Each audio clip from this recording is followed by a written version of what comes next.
Good afternoon. Welcome into Today in the NA. I'm Vinny Paracelli. The Roberts Cup playoffs are underway. We've already got one team punching their ticket to the division finals. 7 others will be making their way there this coming weekend. We'll break it all down in just a minute. But first, let's get to those latest NCAA commitments. Cullen Diakawa of the Minnesota Wilderness is off the University of Wisconsin Stout. The forward from Lino Lakes, Minnesota played in 19 games for the Wilderness after a year and a half with the Granite City Lumberjacks of the NA3HL. He netted 3 goals and 11 points for the Wilderness. Bismarck Bobcats defenseman Trevor Mitchell has committed to Western Michigan University. The South Lyon, Michigan native has a goal and 9 points in 46 games this season. Fairbanks Ice Dogs forward Cameron Ricotta has made his commitment to Mercyhurst. The Buffalo, New York native notched 24 goals and 44 points in 60 regular season games. He has 2 assists so far in the Roberts Cup playoffs, including the primary assist and the game-tying goal in Game 1 last Friday night. His teammate Tristan Sarzan will be going off to Clarkson University.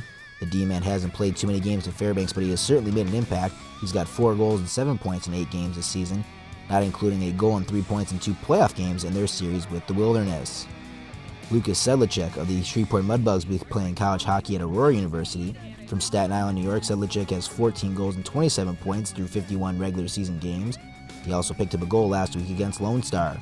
For his career, Sedlicek has appeared in 80 games, all with Shreveport, and has 18 goals and 38 points. Now it's time to look back at some highlights from last week, and the Bobcats and Norsemen are tied at 1 game apiece after St. Cloud dominated Game 1 to pick up a 4-1 victory.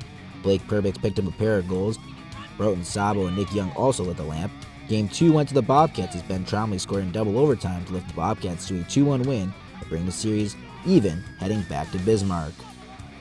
In the other Central Division semifinal series, Aberdeen trailing 2-0 in Game 1 of their series with Austin. Seamus Campbell scores twice to tie the game, and then Dominic Shimizi converts off the great feed from Kyle Gaffney to give the Wings the late lead. They would add on an empty netter and take Game 1 4-2 over Austin. Then in Game 2 was a back-and-forth affair with the Wings coming away with another victory, this time by the score of 3-2. Owen Dubois picked up the game-winning goal, so Aberdeen with a 2-0 series lead heading back home. Over in the East Division, the number 4 seed Generals grabbed a big Game 1 win. Dave Andrzejczak had 2 goals. Jared Scott and Brent Kiefer also scored for the Generals in the 4-1 win. Saturday night, though, it was all New Jersey as Nick Ring was the 2-time goal scorer. The Titans grabbed the 6-2 win. The series is evened at 1, 2 games coming up at the New England Sports Village this weekend. If someone could sweep the weekend, the series ends there.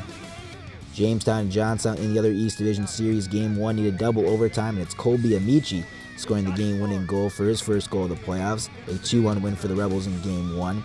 In Game 2, Braden Ford scored twice, Jake Black added a goal, and the Tomahawks went on to win 3-1 to even the series. And here comes the puck drop. Won by Johnstown. Black over to DeRoche.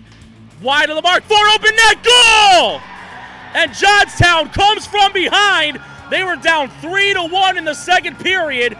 They come back on a 4-run run to end the game. 5-4 with 36 seconds left in overtime. Johnstown up 2-1 in the Eastern Division semifinals.